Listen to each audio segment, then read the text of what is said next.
Ho betsaka ny rotsakorana ho an'ny faritra voany Andrefana sy ny tapany avaratry ny faritra Atsimo Andrefana nosy rahampitso sabotsy miaraka ny fampitandremana manokana navoaka ny foibe famantarana ny toetran'ny andro androany zoma. Tomanana tratra 10 hatramin'ny 10 milimetatra isaky ny 420 ora ny rotsakorana any amin'ireo faritra ireo. Ny fisian'ilay faritra andro ratsy ao amin'ny lakandrano Mozambika no antony mahabetsaka izany rotsakorana izany raha ny fanazavana. Ao anatin'izany dia nahazo fampitandremana amin'ny loko mavo noho ny habetsaky ny rotsakorana ireo faritra ireo.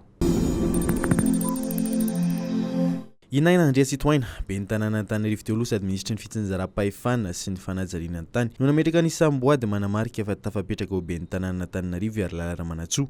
Androany zoma nandritra ny Lanonana izay nokarakaraina nanatanterahana izany.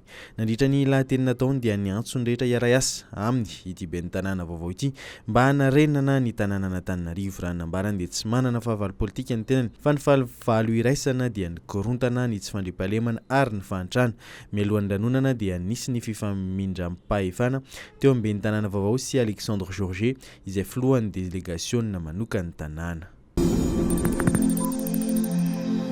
Efa maro tamin'ireo tetikasa tafiditra ao amin'ny fanavaozana stratejika ny fadintseranana izay natomboka 5 taona lasa no tratra raha nambaran'ny ministeran'ny toe-karena sy ny fitantanam-bola efa nahatratra 20.20 isanjato ny tanjany fahatratrarana ny tanjona izany amin'izao fotoan'izao. Ohatra dia efa latsaky ny adiny 3 ny fanamarinana ireo fanambarana ny tombo 4.20 isanjato ihany koa ny fitombony vola miditra eo amin'ny fadintseranana ary efa miroso amin'ny fampiasana ny fahaiza manao araka azy mirindra koa izy ireo. Amin'izao fotoan'izao dia efa manomana ny hoavindray ny fadintseranana ao anatin'ny drafitra stratejika 2024-2024 tanjona ao anatin'izany ny fanamorana ny varotra iraisam-pirenena, ny fanamafisana ny fanaraha-maso ny fadintseranana ary ny fampiasana ny teknôlôjia ho fampitomboana ny fahombiazana. Androany moa nakalazaina ny andro maneran-tany ho an'ny fadintseranana.